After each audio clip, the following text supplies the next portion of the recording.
तो आज के इस विश्लेषण में हम एक ऐसे पैरानॉर्मल केस की चीरफाड़ करने वाले हैं जो सच में आपके रोंगटे खड़े कर देगा। ये कोई आम भूत प्रेत की कहानी बिल्कुल नहीं है। हम बात कर रहे हैं एक मेछो भूत की, एक ऐसी भयानक कच्चा मांस खाने वाली आत्मा जिसने एक पूरे परिवार की जिंदगी नर्क बना दी थी। बिना किसी देरी के चलिए इस डार्क और मिस्टीरियस केस स्टडी की गहराई में सीधे उतरते हैं। इमेजिन कीजिए, आधी रात का वक्त है, रसोई से कुछ अजीब सी आवाजें आ रही हैं।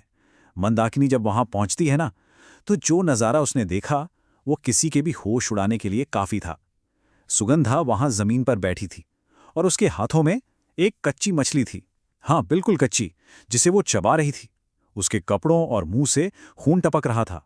उसकी आंखें एकदम किसी राक्षस जैसी लग रही थी।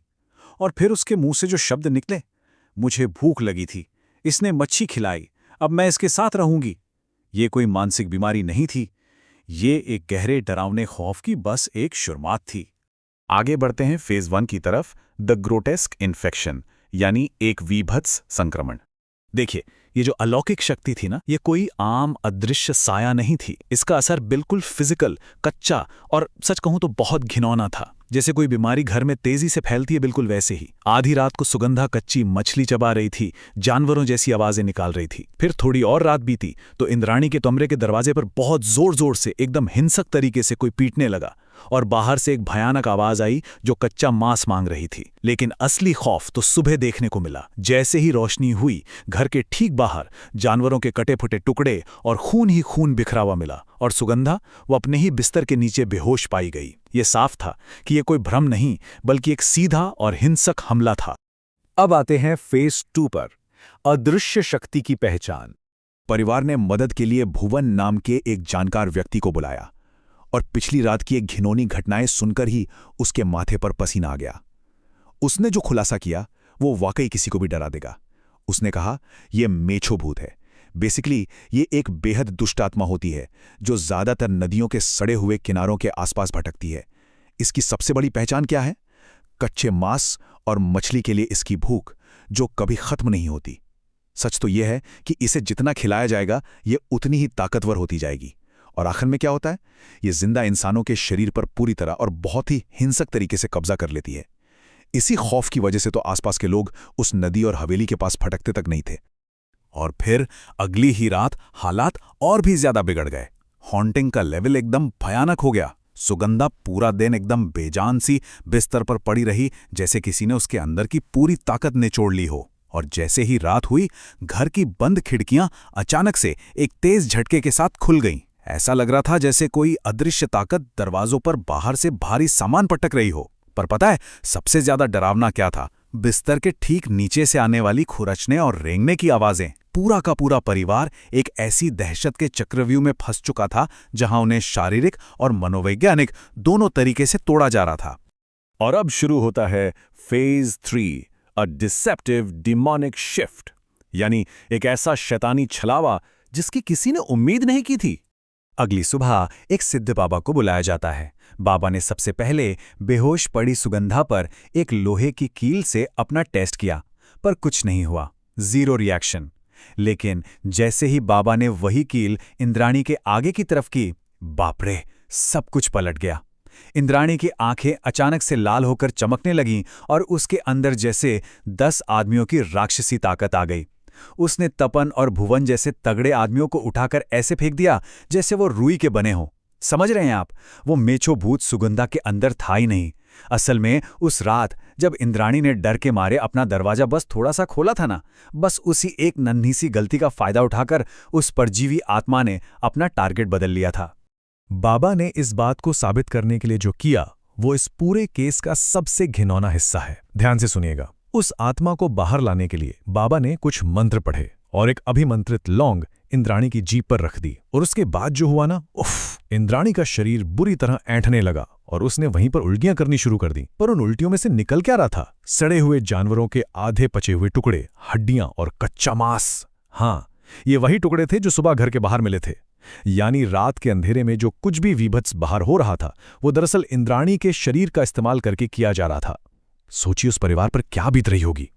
अब हम आते हैं अपने आखिरी और चौथे चरण पर, द डार्क रिवरसाइड रिचुअल, एक खतरनाक तांत्रिक अनुष्ठान। सच्चाई सामने आ चुकी थी और अब वक्त था उस आत्मा को वापस उसी काली नदी में धकेलने का जहां से वो आई थी। लेकिन एक बहुत बड़ी प्रॉब्लम थी। वक्त बहुत कम था, सिर्फ 24 घंटे। बाबा ने साफ चेतावनी दी थी कि अगर अगले 24 घंटों में इस आत्मा को बाहर नहीं निकाला गया तो ये सुगंधा की जान तो लेगी ही, पर साथ ही इंद्राणी के शरीर को पूरी तरह खोखला करके पूरे परिवार को खत्म कर देगी। और हर गुजरते सेकंड के साथ वो आत्मा और ज्यादा ताकतवर होती जा रही थी। अब ये तांत्रिक अनुष्ठान कोई आम पूजा पाठ नहीं था, ये बेहद सुनियोजित और खतरनाक था। सबसे पहले परिवार के हर सदस्य को बचाव के लिए अभिमंत्रित धागे पहनाए गए। फिर बाबा ने अपनी मंत्र शक्ति से 4 बांस जागृत किए और उन्हें घर के चारों कोनों में गहराई तक गाड़ दिया। एक तरह से घर के चारों तरफ एक शील्ड बना दी ताकि आत्मा दोबारा अंदर ना आ सके। और उसके बाद उठाया गया सबसे भयानक कदम। इंद्राणी को ठीक उस डरावनी नदी के किनारे लाया गया और वहां एक कुर्सी से बहुत ही मजबूती से बांध दिया गया ताकि चाह कर भी वो वहां से भाग न सके। इसके बाद जो हुआ वो उस आत्मा की सबसे बड़ी और घिनौनी कमजोरी पर सीधा वार था। नदी के उस गीली रेत पर ना ताजी और खून से सनी कच्ची मछलियों की एक कतार बिछा दी गई। ये मछलियों का रास्ता ठीक इंद्राणी के शरीर से शुरू होकर उस गहरी अंधेरी नदी के पानी तक जा रहा था। ये कोई साधारण चारा नहीं था, ये दरअसल उस मेछो भूत की उस खौफनाक जानवरों जैसी भूख का फायदा उठाने का एक तरीका था। एक ऐसी भूख जिसे देखकर वो आत्मा खुद को रोक ही नहीं सकती थी। अनुष्ठान अब अपने आखिरी और सबसे हिंसक मोड़ पर था।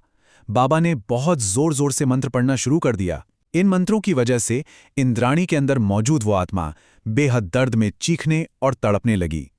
एक तरफ मछलियों की तेज गंध और दूसरी तरफ मंत्रों की असहनीय पीड़ा। आखिर में मजबूर होकर मछली के लालच में उस मेछो भूत को एक काले धुएं के रूप में इंद्राणी का शरीर छोड़ना ही पड़ा। जैसे ही वो धुआं बाहर निकला, बिना 1 सेकंड की देरी किए बाबा ने इंद्राणी की कलाई पर एक रक्षा सूत्र बांध दिया ताकि वापसी का रास्ता हमेशा के लिए बंद हो जाए। और फिर हुआ अंतिम प्रहार। मछली खाते हुए जैसे ही उस आत्मा ने अपना मूर्त रूप लिया, बाबा ने आग से जलता हुआ एक नारियल पूरी ताकत के साथ उसके ऊपर दे मारा। एक दिल दहला देने वाली चीख गूंजी और अगले ही पल वो खौफनाक आत्मा वहीं भस्म होकर राख में तब्दील हो गई। इंद्राणी आजाद हो गई थी। तपन बाबू ने तुरंत अपना ट्रांसफर करवा लिया और वो परिवार उस शापित हवेली को हमेशा के लिए छोड़कर वहां से चला गया। हाँ, वो एक मेछो भूत तो भस्म हो गया, लेकिन जरा सोचिए, उस नदी के उस गहरे काले पानी के नीचे ऐसे और कितने रक्त पिपासु भूखे साए आज भी इंतजार कर रहे हैं, जो बस इस ताक में बैठे हैं कि कब कोई इंसान गलती करे और वो उसकी जिंदगी में एंट्री ले ले। आज के इस गहरे विश्लेषण में बस इतना ही। अगली बार जब भी किसी अंधेरे पानी के पास से गुजरें तो पानी के नीचे छिपे इन सायों को याद जरूर रखिएगा।